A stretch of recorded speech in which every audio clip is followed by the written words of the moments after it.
Nous allons maintenant vous expliquer la structure d'un reportage. Alors pour ça, on va faire une analogie avec le livre. Le reportage, à l'image du livre, c'est le produit fini, c'est le livre que vous tenez dans les mains.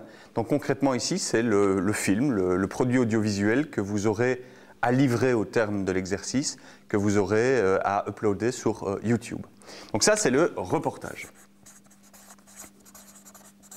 Le reportage va être constitué de toute une série de ce qu'on va appeler séquences, c'est-à-dire des unités narratives. Alors si je reprends mon analogie avec le livre, la séquence, ce sera le chapitre.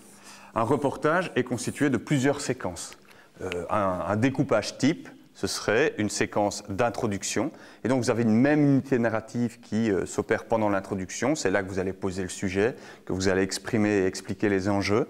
Vous pouvez avoir une séquence de développement, une ou plusieurs séquences de développement en fonction du choix narratif que vous allez faire. Et puis le plus souvent, on va trouver une séquence de conclusion.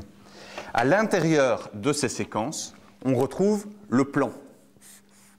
Le plan, c'est quoi? C'est le moment qui va séparer l'allumage de la caméra du moment où vous allez l'éteindre. Donc c'est tout ce que vous allez capturer entre le on et le off de la caméra.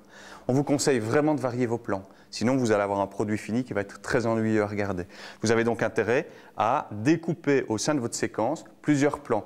N'hésitez pas également à retourner une même scène en changeant l'angle de vue de la caméra, de manière à diversifier vos plans et au montage à enrichir le dynamisme de votre reportage.